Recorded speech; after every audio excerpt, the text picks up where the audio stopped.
Hey, Jackie, we're going to add 627 as a second song before the prayer, and I'm going to do all three verses.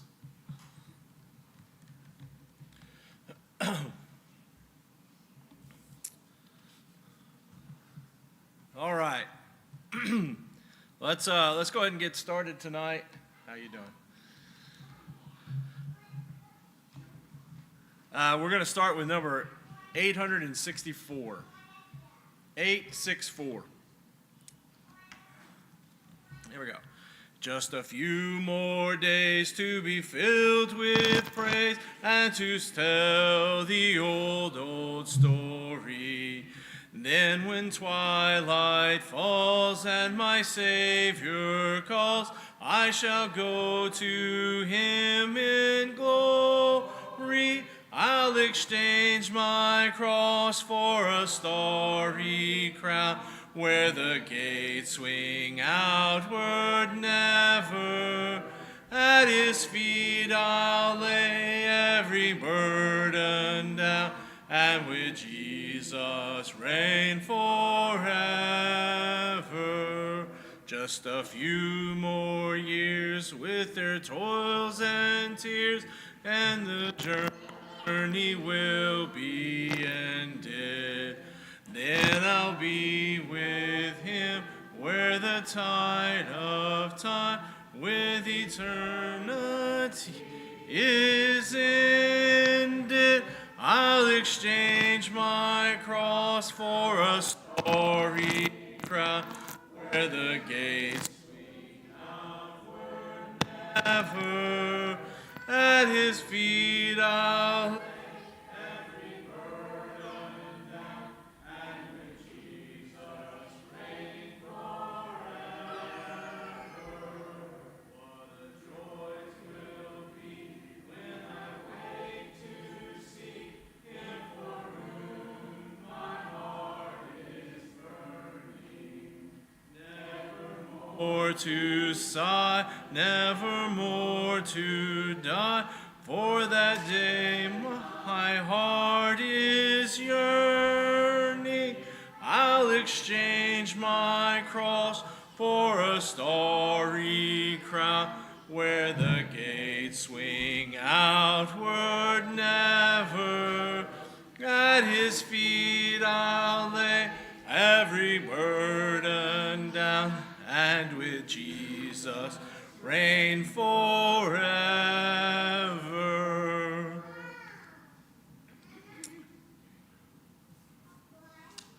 All right. Number 627. There's a royal banner given for display to the soldiers of the King. As an ensign fair we lift it up today, while as ransomed ones we sing. Marching on,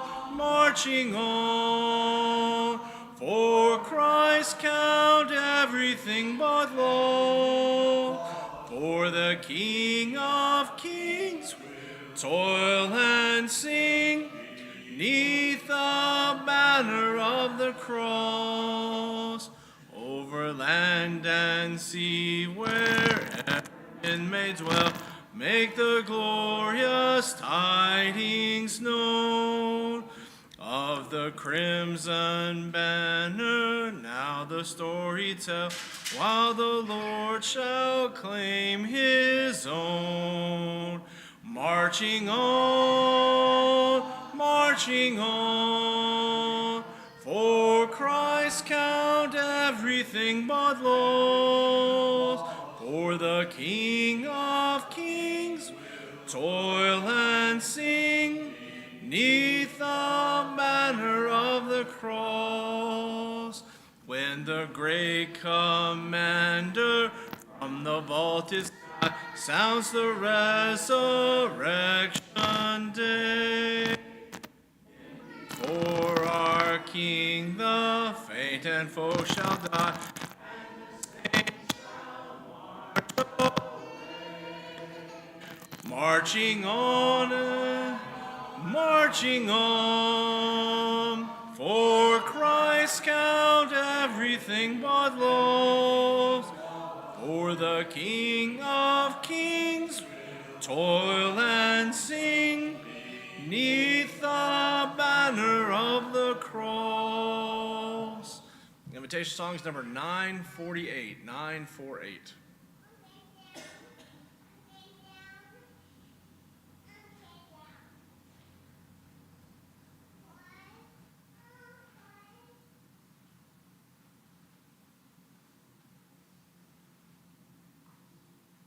Would you bow with me, please? Our dearest Heavenly Father, we come to you in prayer this evening, thanking you for the time we have together.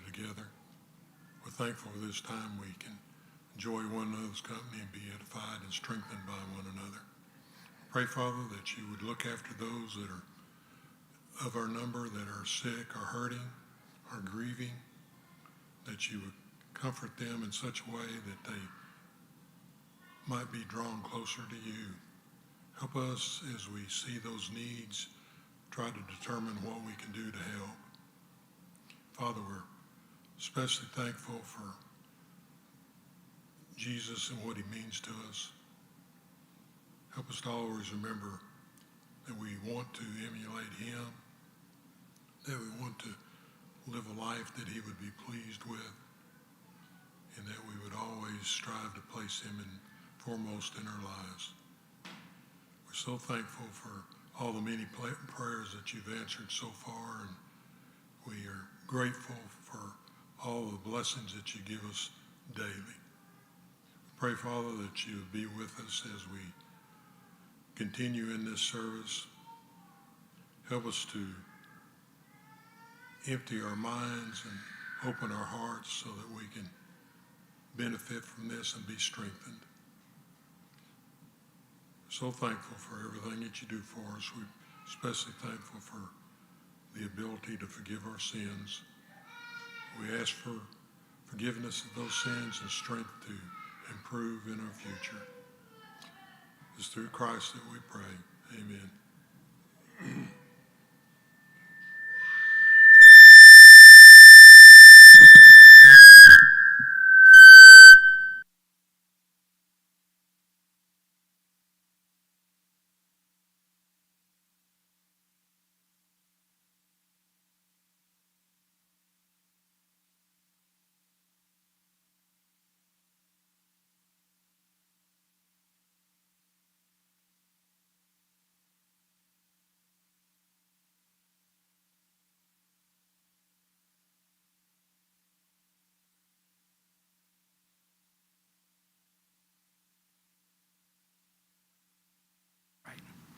Got it? There, we got it. All right, I suspect I'm not a whole lot different from any one of you in here, in the type of movies and what have you, and TV shows you like to watch. You always like to see the good guy win. What was it, No Country for Old Men? I hated that movie. The bad guys won, and that. But I also think about those. Anyway, the guys that are the underdog, always for those guys. It was the boxing match between Max Baer and Jim Braddock. I like to talk about that. I think they were boxing back in Ray's day, back in about 1935 during the Great Depression. One of the greatest boxers ever was Max Baer. He was undisputed heavyweight champion of the world. He was brutal. He was brutal against the challengers. In this particular one, he had fought about 1935. He fought Frankie Campbell, and his corner evidently was taunting Max Baer, so much so that when Max Baer got up, he pinned Frankie Campbell on the ropes and literally beat him to death. He beat him and beat him and beat him. The referee couldn't get him off. He finally came off. He fell to the ground, and he died the next day. Max Baer had killed someone in his boxing match.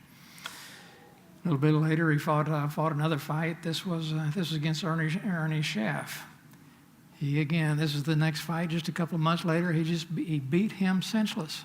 During the fight, Schaff said, "I felt something break Something popped in my neck, whatever it was, but he went ahead and finished out the fight. 2 or 3 minutes later, he was dead. A second fighter. Turned out it was meningitis, but the sports writer said no, and Max Baer did that. Now then we see coming on the scene. We see James Braddock coming on the scene. James Braddock was also a great fighter, but he lost quite a few because his left hand was pretty weak. Everybody knew he had a weak left, and they fought him for it, and he lost a lot of fights until he broke his hand. He broke his right hand that he used, had all his power. Now that he was weak in his right hand, taking on lesser opponents and still losing those fights, breaking his hands multiple times, no strength left. Arthritis got him. What are you going to do? He went to be a longshoreman, just carrying stuff, and started couldn't use his right arm, couldn't use his right hand. You know the story already, right? He had to use his left hand. Started getting more and more strength. But during all this time, he barely had a job, it was so bad that to feed his family, he had to take handouts. It was that bad. One day, Max Baer's, if you know the story, I'm sorry, but it's a good story. The good guy wins. Anyway, Max Baer's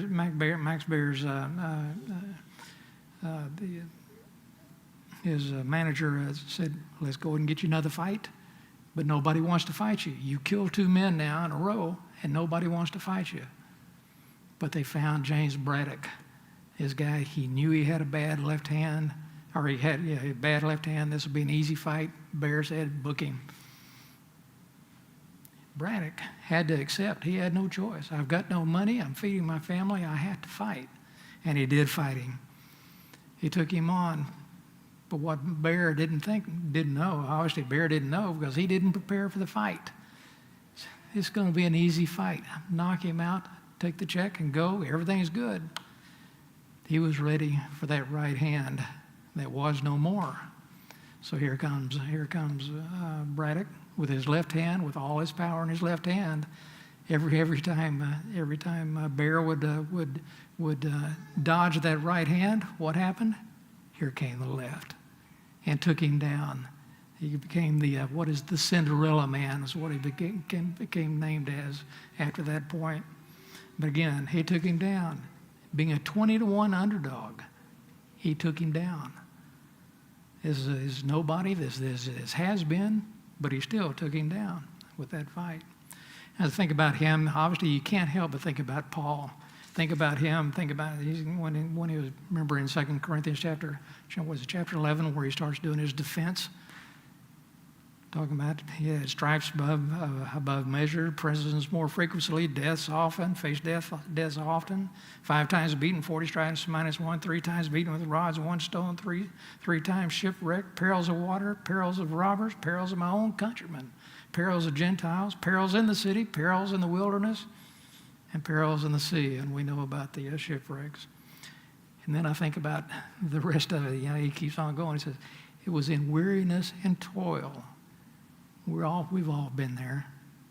But this is Paul. In weariness and toil, sleeplessness often, in hunger and thirst, fastings often, in cold and nakedness. And then there was concern for the churches. It was above all else that he had. His response, if I must boast, I'm going to boast of my weaknesses. And 2 Corinthians chapter 11, verse 30, Paul got back time after time when he got knocked down. And go back to Braddock, that was one of the things he said, how do you fight these fights? I never stay down. I get back up time after time as he did. Paul did the same thing, everything he'd gone through. And what was the result of that? We go back to 2 Timothy 4:7. I've fought the good fight. I've finished the race. I've kept the faith. Finally, there is laid up for me a crown of righteousness, which the Lord, the righteous judge, will give to me on that day, not only to me, but also to all who have loved his appearing. We remember also his response to the thorn in the flesh. True Paul. This is so consistent, right?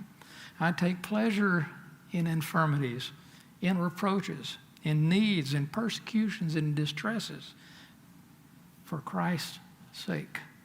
For when I'm weak, that's when I'm strong. I wonder about us as we go through our lives. And by the way, did I tell you all that I have arthritis in my hand? It just hurts so much every once in a while. I tell you, I can almost feel it sometimes. Whatever little pain it is, our complaints. And you look at Paul and look at all the things that he's gone through, knocked down over and over and over, and standing back up. And where are we? I just wonder about us. Can we get up one more round when we get knocked down? We do. You hear it all the time. The struggles we go. I think, who is it? Who has COVID tonight? Who was the latest one? Amy Moore. Amy Moore has COVID this time. Keep getting knocked down, but she'll bounce back. She'll bounce back.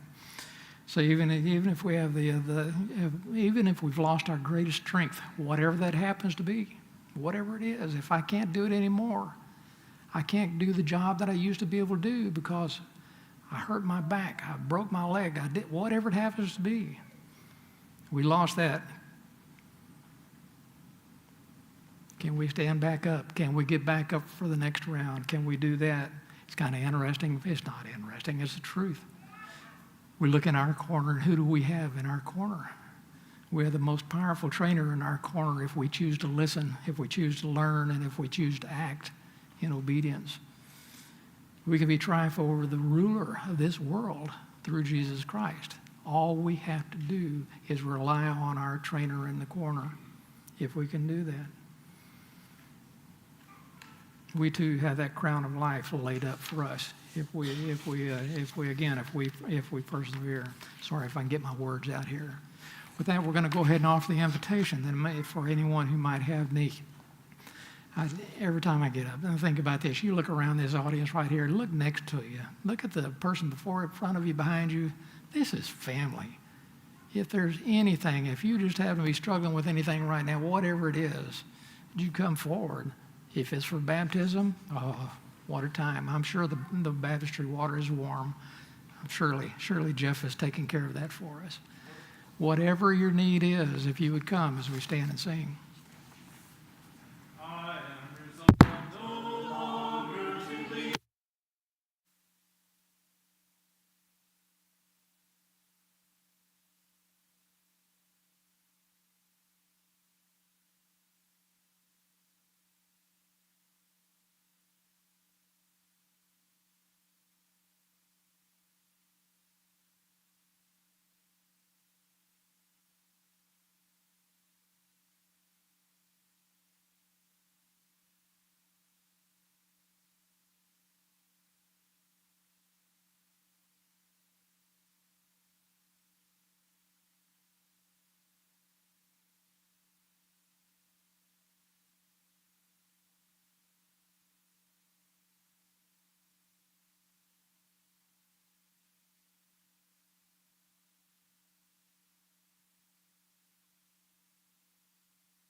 this thing's sensitive. All right. Whoa. How y'all doing?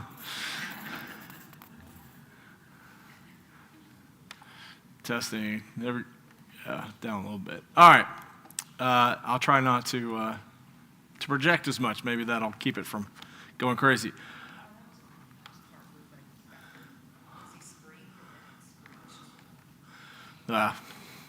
Okay, so what we want to do, this is our last particular lesson on evangelism. We'll start the summer series next Wednesday, I think. Someday in June. I will be in Dripping Springs next Wednesday, so it won't be me, whoever it is. So what I wanted to do is we're going to cover two things tonight, maybe, hopefully.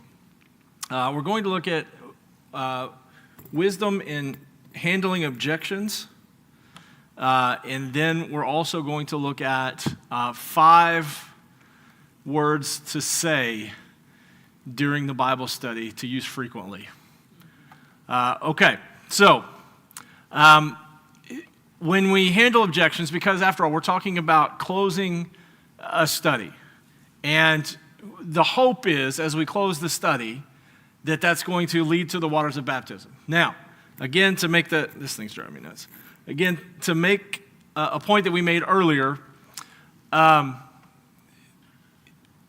successful Bible study is not one that ends in the waters of baptism. A successful Bible study is one in which the gospel is preached or taught. That is our goal. Our goal is to plant and to water, and God will give the increase. And if that particular person doesn't necessarily respond at that time or the way that we want them to, we shouldn't look at it as us failing. We have done what God has asked us to do, and the hope is that by putting that foundation down, someone else can come later and complete that process and help them to get into the waters of baptism. And so, again, that's really important. We're talking about closing a study.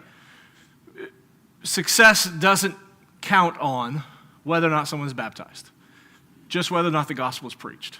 Now, our hope is that it ends in baptism. I mean, that's why we started it. That's the whole purpose of it. And so what we want to do is we want to try to equip ourselves to get to the desired outcome. But even Jesus had people who didn't obey and follow him after hearing him teach, right? And so I wanted to remind you of that again. Okay, so as the study is closing up, one of the things that you're going to have to do is you're going to have to deal with maybe some of the questions that have come up that you have said, hey, can we talk about that later? Or that's a good question, write that down, right? Y'all have heard me say that a bunch. Well, at the end of the study, guess what it's time to do? It's time to answer those questions, whatever they are.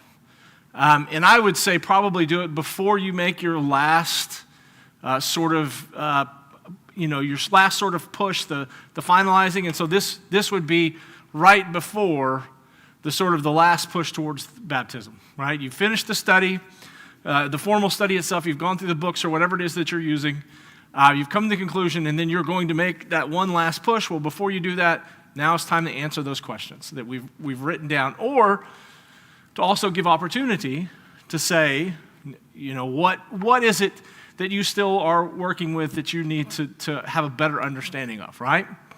And so you're going to have to anticipate that there's going to be some objections. There's going to be people who are going to push back a little bit, especially if they have fully thought through what you're saying.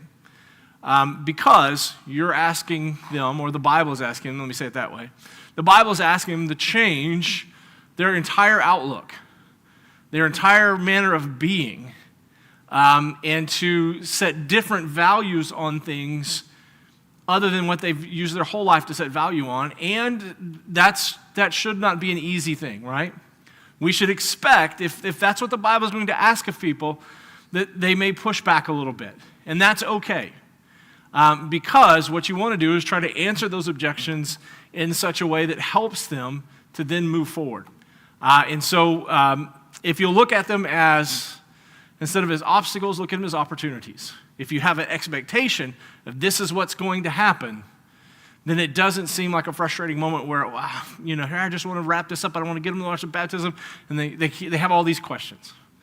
If you expect that that's coming, then it's not frustrating to you. It's an opportunity for you to maybe explain something better than you had before. Maybe something, they weren't having a good day or something like that, or there was something on their mind and they didn't catch everything.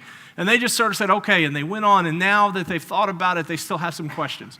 This is a great time to sort of wrap those up. And so, number one, anticipate them. But I would say this, number two, is to welcome them. You want them to ask the questions that they're going to ask, to give their objections so that you can deal with them. Because if you think about it, the truth has nothing to be afraid of when it comes to questions. The only people that should be afraid of questions are those who aren't doing something that's right? If you're doing the right thing and you're teaching the truth, then questions are going to be welcomed because it then gives an opportunity again to explain. And so when you welcome it, what you want to do is treat it as a positive thing. In other words, don't belittle it. Don't say, it's not that big a deal, and not answer their question. What you want to do is you want to, very frankly, answer the question, be upbeat about it, but don't magnify it, which is, I'll talk about that here in just a second, which is something that I have a problem with. And so what you want to do is it is what it is. And if you looked panicked, they're going to think, well, what are they trying to hide?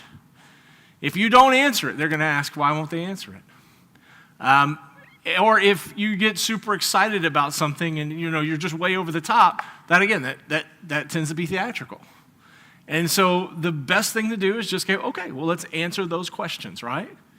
And hopefully you have written those questions down as they've come, and you have gone home and you have looked up the answers and you figured it out, or asked questions to someone else who might know the answer and you figured it out, so that at this moment you're prepared. And that's really one of the benefits of saying, hey, that's a good question, write that down so that we can keep going on this track and not get bogged down in this, is it gives you a chance to go home and to answer that question so that you're prepared for it when it's time to answer it.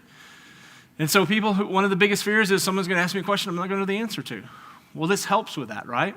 This helps with, here is this question, let me go find the answer, and then I can present it to you without being put on the spot. And so you have to, again, welcome it, expect it, and when it's time, just answer them matter-of-factly. When I said don't magnify it, we might say it like this, don't complicate it. I have a tendency to explain too much sometimes. And I think I've told you all this story before. I was teaching young kids, like second graders or something. They hadn't have a teacher one day, and so I got stuck in the class. And one of them asked me about something about the Bible in the original language. And I said, well, in fact, the Bible wasn't written in English. It was written in Greek, the New Testament. For a 2-year-old, that was mind-blowing, right? Like, wait, what? The Bible was not written in English? And so, again, at 2 years old, maybe not the best time to bring up original languages and things like that, and conjugation and verbs, and, probably not the best time to do that. I've now overcomplicated whatever the question was with my answer to it, right? And you can do that if you're not careful. You can overcomplicate a very simple answer by adding more information than is needed to answer the question, right? And so might think of it like this. Kids would know this. Smart ones will. Husbands should know this. Anytime your wife asks you a question, just answer what she asked, right?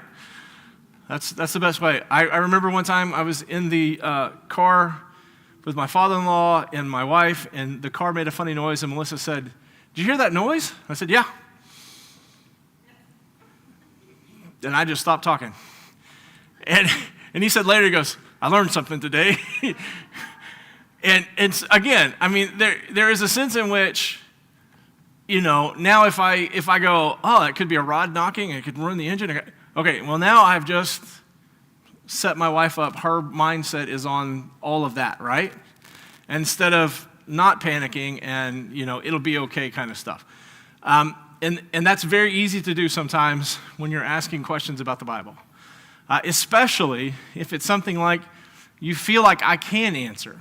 And that's really where the danger is let's say you have 3 questions. The first 2, you're kind of struggling to answer. They ask you a third one, and you're like, I know this answer, right? And so now you're going to be as impressive as you can to prove, well, I really do know what I'm talking about, and I have all this information. And you throw too much into the answer to that question.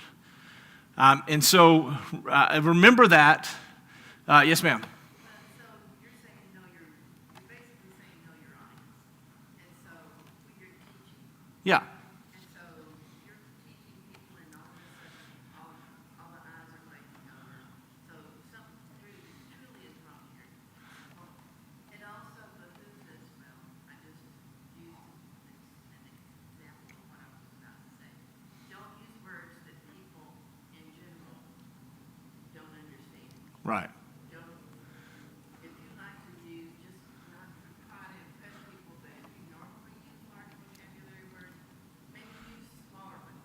Right. Because it's easier to teach when everybody is hearing something that they're used to hearing instead of going out on your vocabulary that you're thinking is large. Yeah. In my circle of friends, we refer to those as Rick Brumback words. Don't use Rick Brumback words. And I think this is also, yes, that is the case. And I think also you could put it this way is don't add a hurdle where there's not already one there. Do you know what I mean? Like by adding this more information, I'm inviting more questions that may not be relative to what I'm trying to accomplish, right? So, and again, knowing your audience is important. I have to know who I'm talking to and what their learning capacity is and use a vocabulary that is comfortable for everyone that's involved. And I need to make sure that I don't make it harder on myself than I have to. I want to answer the question. I want to answer it thoroughly. I want to answer it the right way, but I don't want to add to the confusion that's already there. Yes, ma'am. And 2, if you've been studying for them a few weeks or whatever the case may be, you kind of know them.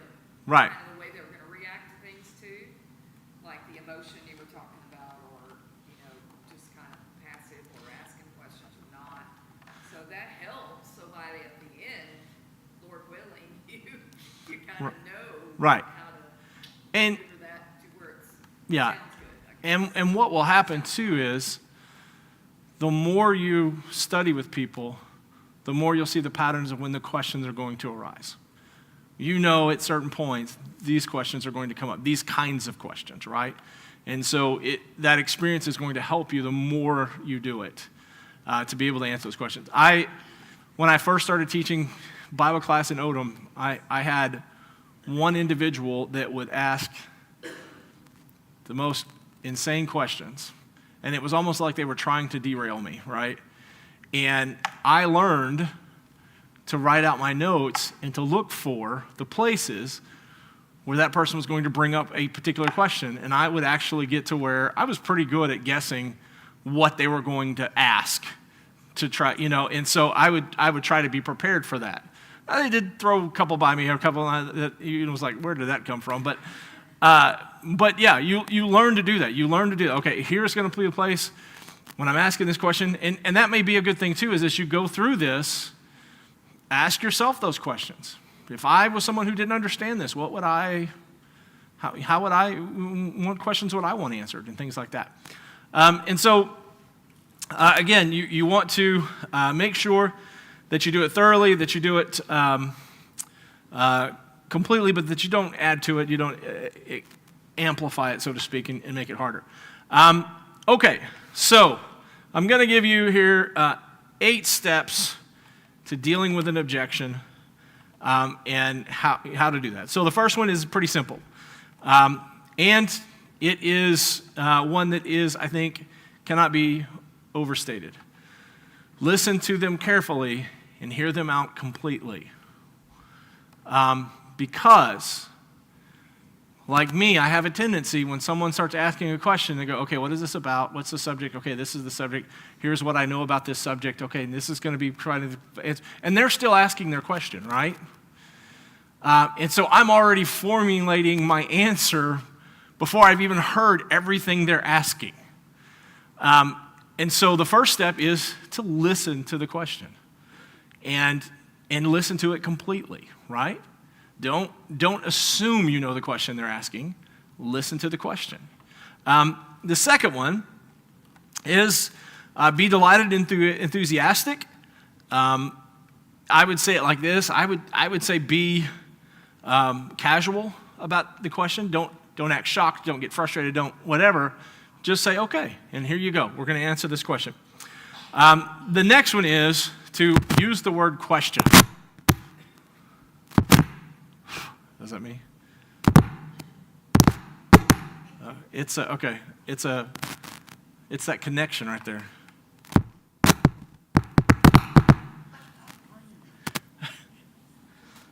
All right. Well, we know what it is now. I'm still okay. Yeah, like don't play with your microphone in the middle of a Bible class. That'd be another good tip. Okay. Use the word question instead of objection. That seems really simple, but a question is not combative. A question is seeking information. An objection or an argument or something like that, that's automatically combative. And so what you don't want to do is you don't want to paint the idea of this is me against you, right? It's merely a question.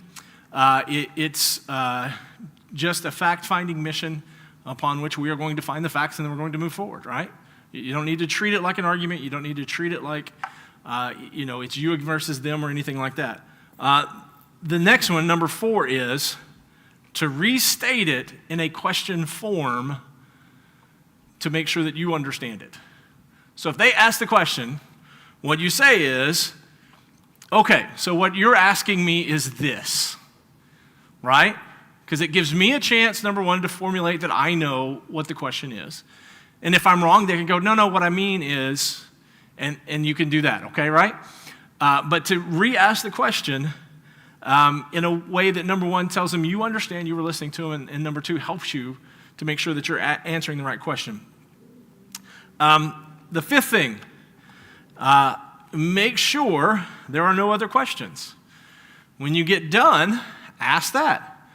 Hey, you have any other questions about that? Right? Because maybe you asked me a question and I explained it 3/4 of the way. And you still have one more small question to ask, and I need to know that before we move on, so that way I can have handled your question in its entirety, right? Okay. Number 6, is that where we are? Yeah, number 6, and this is what we're talking about. Handle the objection as quickly or as briefly as possible.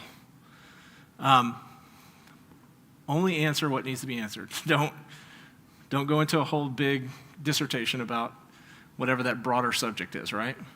Okay. Number 7. Use the same reason that the sinner gave for objecting as the reason for your responding. And so, again, and that's 40 funny, but we do it like this. If someone goes, well, what about the thief on the cross? Right? So they've asked that question. What about the thief on the cross? How do I respond to that? Okay. Well, there is an answer for it. The Son of God had power to forgive sins on earth. That's an easy answer, right? But also the question might be, okay, well, let me ask this question to you. What if the thief on the cross were in your position right now? What would he need to do? Because he's there, you're here. And so now I'm bringing that question and I'm bringing it back to the modern times, right? Which, again, my answer to that question has always been that Jesus had the power to forgive sins, and if you see him and he tells you your sins are forgiven, believe him. Until then, what does the gospel say, right? Until you have that opportunity, what does the gospel say? Because that's what we have to deal with now. What happened to him on the cross, that's what happened to him on the cross. That has no effect of what happens to you, right? What are the instructions to people living now after that moment on this side of the cross? And what does the gospel say? Okay? But I can use that example. Here's that thief on the cross. Let me move him over and put him next to you and ask that same question, right? Okay. So number 8, that's our 8.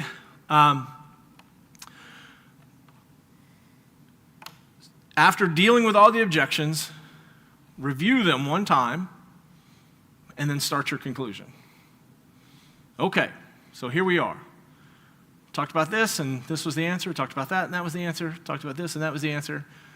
You said that we've answered it all right, so let's move on to this next part here, okay? That way you kind of wrap up the objection phase of the Bible study, okay? And that helps them to move forward to think, okay, question time is over. He's answered all of my questions. He's asked me if I answered all the questions. I said yes, so now it's time to move forward in their minds, okay?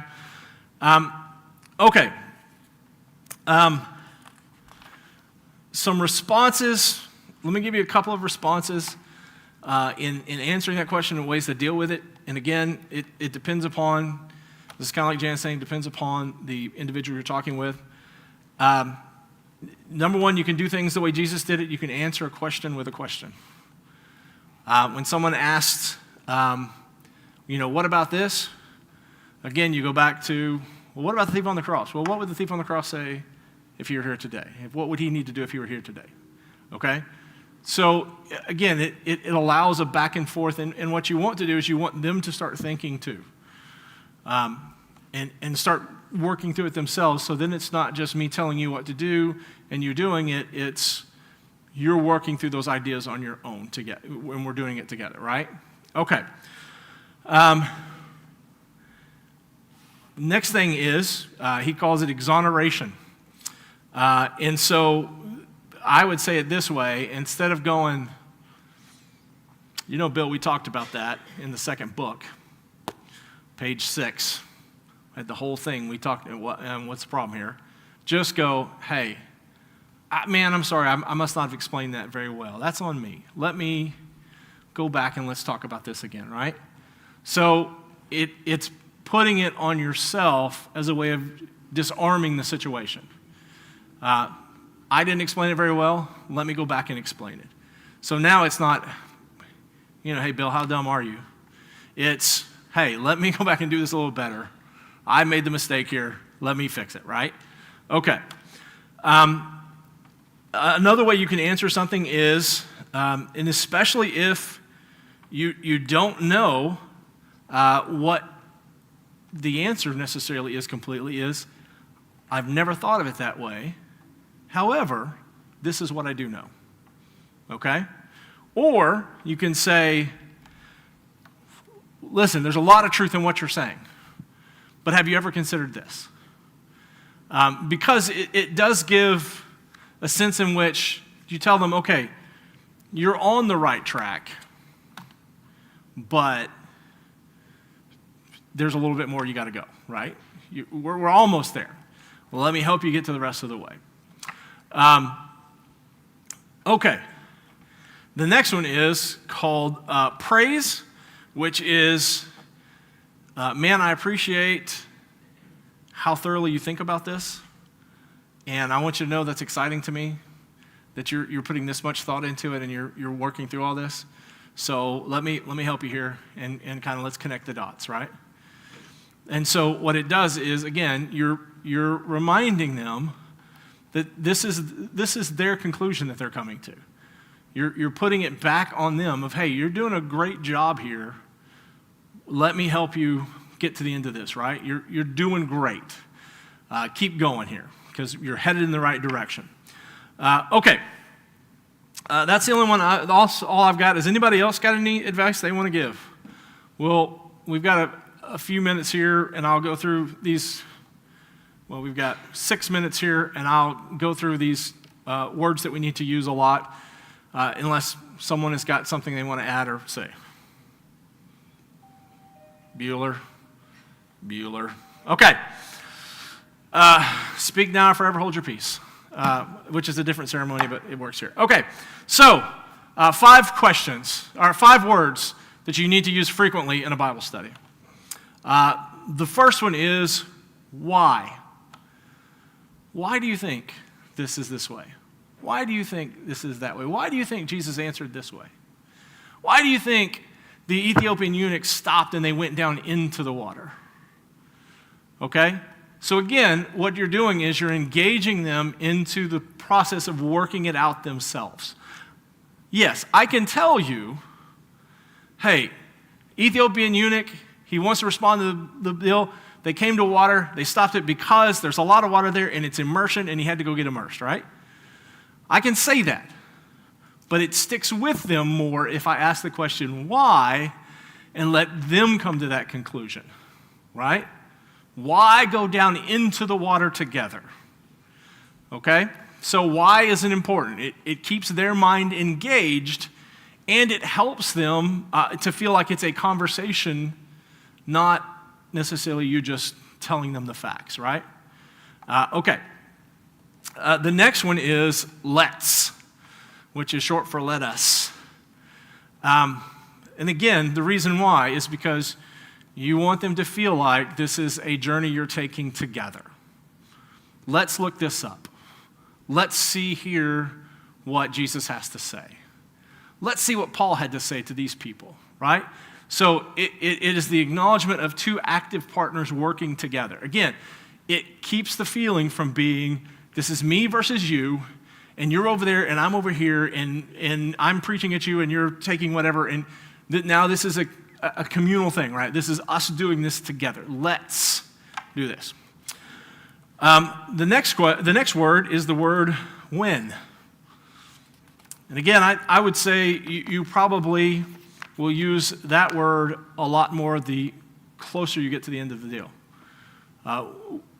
Once the Ethiopian eunuch, reading through Isaiah, had come to the conclusion of the gospel, when did he want to get baptized? Right then, right?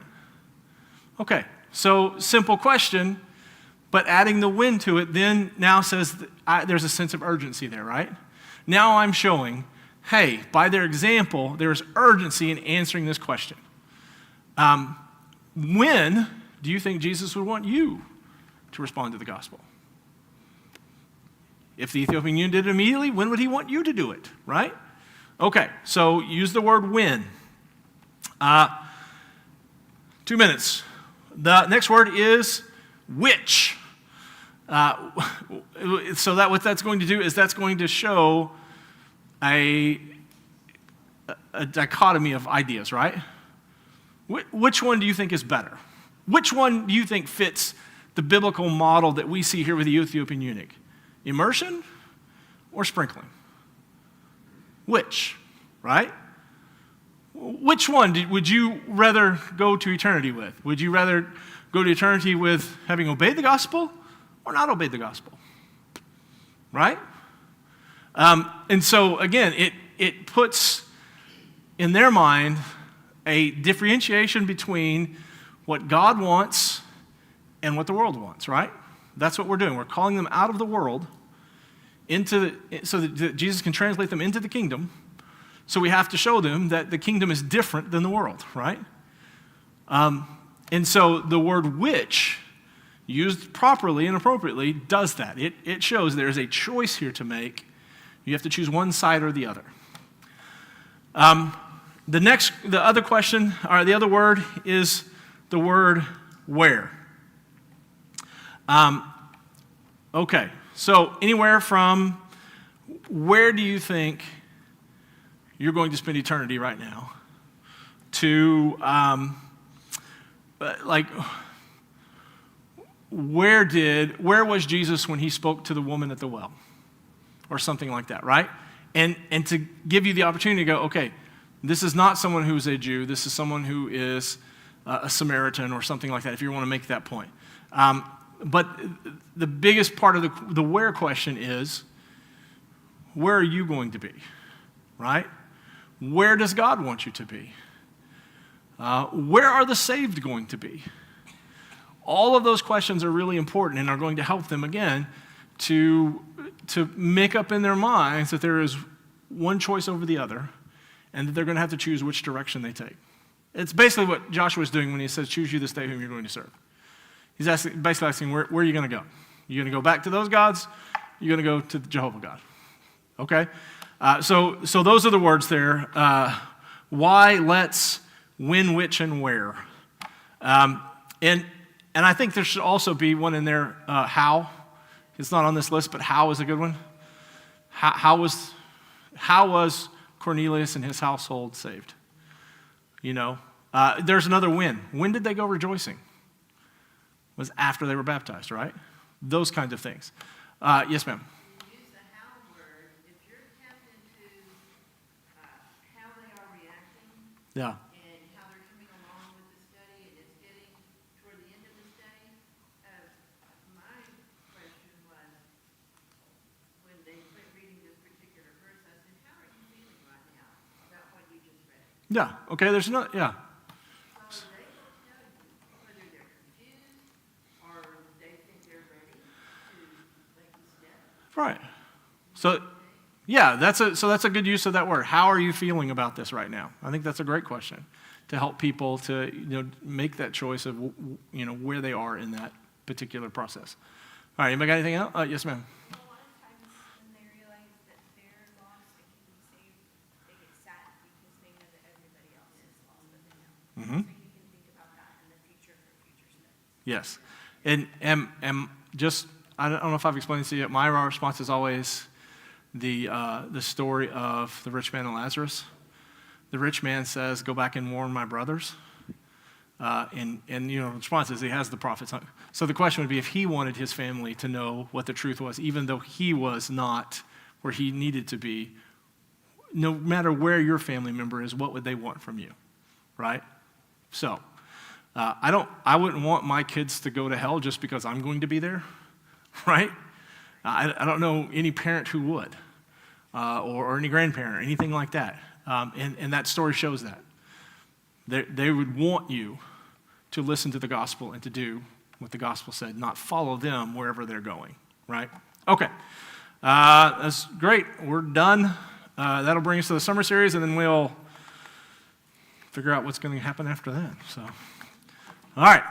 Thanks, guys.